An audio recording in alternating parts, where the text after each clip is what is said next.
Nessa aula começamos a fazer a estilização do nosso arquivo HTML e começamos a criar aquela página de blog que vimos como objetivo na aula passada. Primeira coisa que nós precisamos fazer é analisar o arquivo HTML e entender algumas coisas. Por exemplo, apesar de eu não ter nenhum estilo definido ainda para o meu HTML, meu arquivo de CSS está zerado. Eu consigo perceber que existem alguns espaçamentos aqui quando tem um título, um subtítulo, um parágrafo e eu não defini esses espaçamentos. Então, da onde está vindo, por exemplo, essa margem aqui definida no meu título? Isso é um valor padrão que depende do navegador que está acessando aquele arquivo HTML.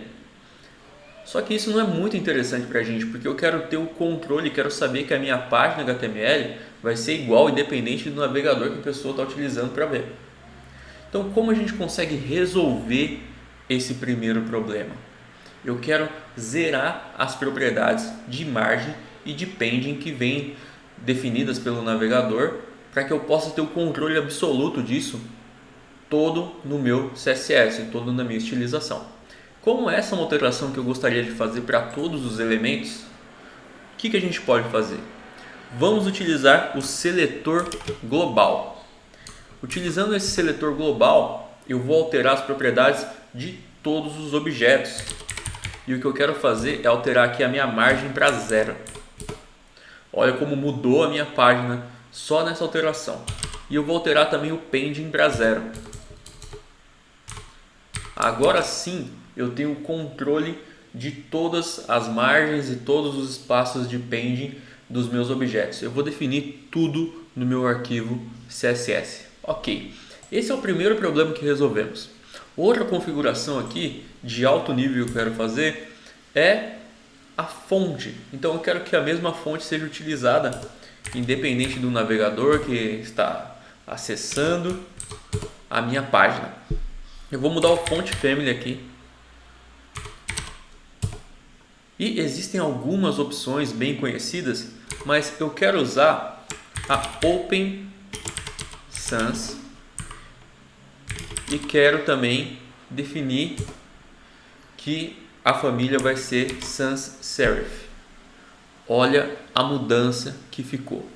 Próximo passo, gostaria também de colocar o tamanho da fonte. Então, font size eu vou definir aqui como 16 pixels.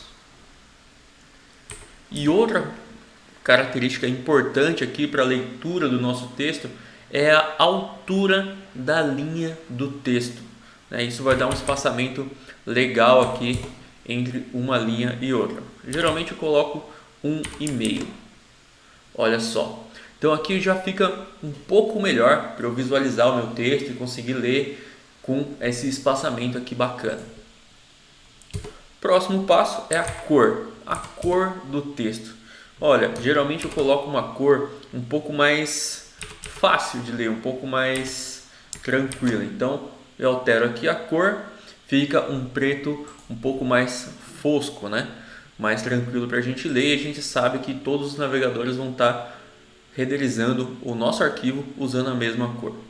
Agora uma cor de fundo para que possa dar um contraste legal. Eu geralmente utilizo essa cor aqui para dar um contraste, que é um branco um pouco mais suave, como se fosse um gelo assim. Maravilha!